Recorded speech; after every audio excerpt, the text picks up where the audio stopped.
So for those people who have Rahu in your 12th house, that means you're born in the Pisces rising or zodiac sign. Rahu is now getting into the Satabisha Nakshatra. From there, Rahu with his 5th aspect is aspecting the Ardha Nakshatra in the Gemini sign in the 4th house, and Rahu is aspecting with his 9th aspect the Swati Nakshatra in the Libra sign in the 8th house. So what does this mean? Rahu in the 12th house. So spiritual liberation, spiritual isolation, spiritual enhancement, looking at the other side, thinking, what am I in this world for? What is the meaning of my life?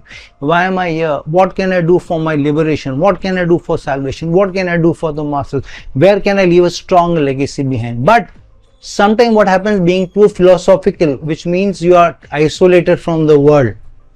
This is also a placement of losing your sleep. Where am I heading? What am I doing? Have I done something good enough in life? Has my life been a waste so far? Also getting into those kinds of wasteful thoughts can also be there. So avoid those. Don't lose your sleep over these. Lose your sleep over what can I do? Where can I get ahead? Be more positive in your thoughts. Be very innovative. 12th house is getting strongly activated of imagination, of creativity. Now somebody can be lost in imagination, being in all these sad thoughts and being nostalgic and all. Some people will use it to the advantage of being more creative. Activating the 12th house, which means one step into the netherworld, which means extracting the positivity from the higher dimensions.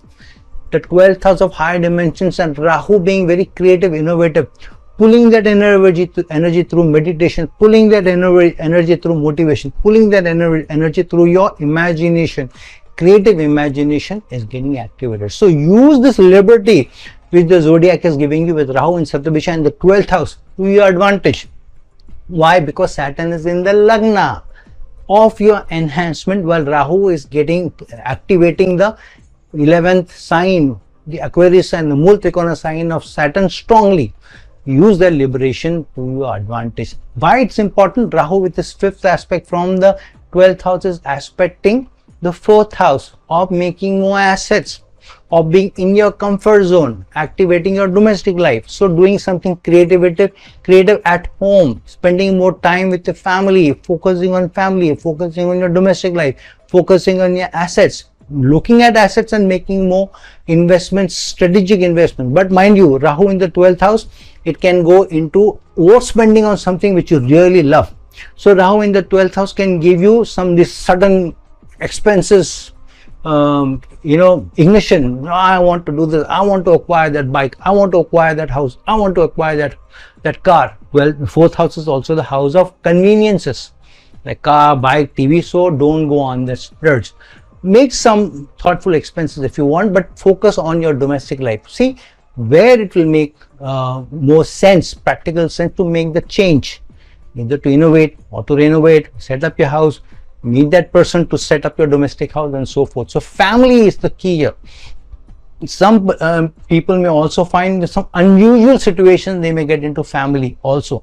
Hidden secrets may come out, hidden agendas may come out, something which was not known to you may come out. So it's surely some skeletons coming out of the cupboard can also be there, or something new, innovative coming out of your family or domestic situation to make you get ahead. If you're not careful, it can also be wasteful expenditure. So keep in mind. However, Rahu's 9th aspect is on the 8th house of transformation, of change. But here you need to be very diplomatic. 8th house also means the governmental positions, higher authority, powerful people. So don't be too focused on being too energetic and trying to know, I want the promotion, I want this. Don't do that. Be a little tactful, be more diplomatic. And the 8th house is throwing up a change.